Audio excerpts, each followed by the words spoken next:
उधर खिलाड़ियों के आरोप के बाद कुश्ती संघ ने खेल मंत्रालय को अपना जवाब सौंपा है और वहीं इस मामले की जांच के लिए भारतीय ओलंपिक संघ ने 7 सदस्यों की समिति का गठन किया, जबकि एक दिन पहले ही खेल मंत्रालय ने रेसलिंग फेडरेशन ऑफ इंडिया से 72 घंटे में जवाब देने को कहा था और कहा था कि तय वक्त पर जवाब नहीं मिलने पर सख्त कार्रवाई होगी। क्योंकि जंतर मंतर पर धरना देने वाले खिलाड़ियों ने कुश्ती संघ के अध्यक्ष और कई कोच पर यौन शोषण का आरोप लगाया। भारत के लिए मेडल जीतने वाले इन खिलाड़ियों का प्रदर्शन तीसरे दिन भी जारी रहा। उन्होंने खेल मंत्री अनुराग ठाकुर से मुलाकात भी की, लेकिन हर एक मुद्दे पे हम अपना आश्वासन चाहते हैं, पूरा विश्वास चाहते हैं। जबकि रेसलिंग फेडरेशन ऑफ इंडिया ने खेल मंत्रालय को अपना जवाब सौंप दिया और ऐलान किया कि 22 जनवरी को संघ अपना पक्ष रखेगा। वो 22 में एजीएम में सबसे सलाह करने के बाद ही करेंगे। खबर है कि खेल मंत्री ने इस मामले को गंभीरता से लेते हुए देर रात करीब 4 घंटे तक बैठक की, जिसमें खेल मंत्रालय के बड़े अधिकारी और पहलवान शामिल हुए, जिसके बाद 3 सदस्यों की कमेटी बनाने पर विचार किया गया, जो खिलाड़ियों की शिकायत सुनेगी। और इधर खबर है कि यूक्रेन की मदद के मुद्दे पर अब यूरोपियन यूनियन में दरार पड़ने लगी है। पश्चिमी मीडिया का ये दावा है कि टैंक भेजने की बात पर पोलैंड और जर्मनी आमने सामने आ गए, क्योंकि पोलैंड जेलेंस्की की मदद के लिए लेपर्ड 2 टैंक भेजना चाहता है, लेकिन जर्मनी यूक्रेन की इस मांग को लंबे वक्त से टाल रहा है। यही वजह है कि अब पोलैंड अकेले ही इन टैंकों की खेप यूक्रेन भेजने के लिए तैयार हो चुका है। और इस वजह से यूरोपियन यूनियन में फूट पड़ने की आशंका जाहिर की गई, क्योंकि लेपर्ड 2 टैंक को जर्मनी और पोलैंड ने मिलकर बनाया था।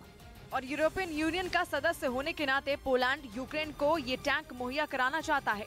और अगर ऐसा हुआ तो जर्मनी और पोलैंड के बीच भी तलवारें खिंच सकती हैं, क्योंकि जर्मनी का कहना है कि वो तब तक यूक्रेन में अपने लेपर्ड टैंक नहीं भेजेगा जब तक अमेरिका एब्रम्स भेजने का फैसला नहीं ले लेता। इस बीच यूरोप के देश सर्बिया में भारी बारिश के बाद बाढ़ की वजह से कई इलाकों में इमरजेंसी लगा दी गई,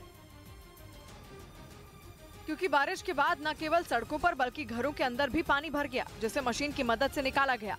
सर्बिया के बाल्कन में भारी बारिश के बाद नदियां उफान पर हैं। वहां आने वाले दिनों में भारी बारिश का अलर्ट जारी कर दिया गया, यानी लोगों की मुश्किलें अभी और बढ़ने वाली हैं।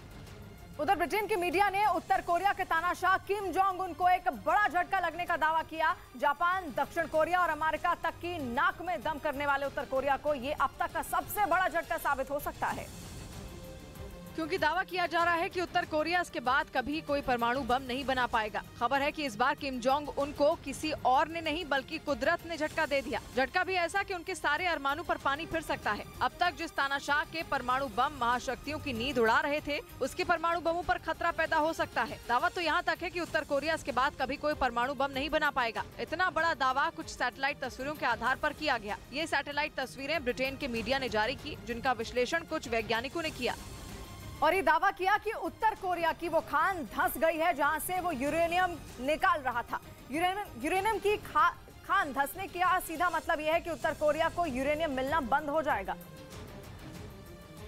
क्योंकि अकेली ऐसी खान बताई जा रही है जहां से उत्तर कोरिया यूरेनियम निकाल रहा था। सैटेलाइट तस्वीरों के आधार पर दावा किया गया कि ये जमीन काफी गहराई तक धंस चुकी है, जहां से कुछ निकालना अब शायद मुमकिन नहीं हो पाएगा। अहम जानकारी ये भी दी गई कि ये खान उस प्लांट के बेहद करीब है जहां यूरेनियम को शुद्ध करने का काम किया जाता है। उसकी दूरी 1 किलोमीटर से भी कम है। किसी भी यूरेनियम को खान से निकालने के बाद 90% तक शुद्ध करना जरूरी होता है, ताकि उससे परमाणु बम बनाया जा सके। दावा यह है कि उत्तर कोरिया के पास ऐसा केवल एक ही प्लांट है जहां यूरेनियम को शुद्ध करने का काम किया जाता था।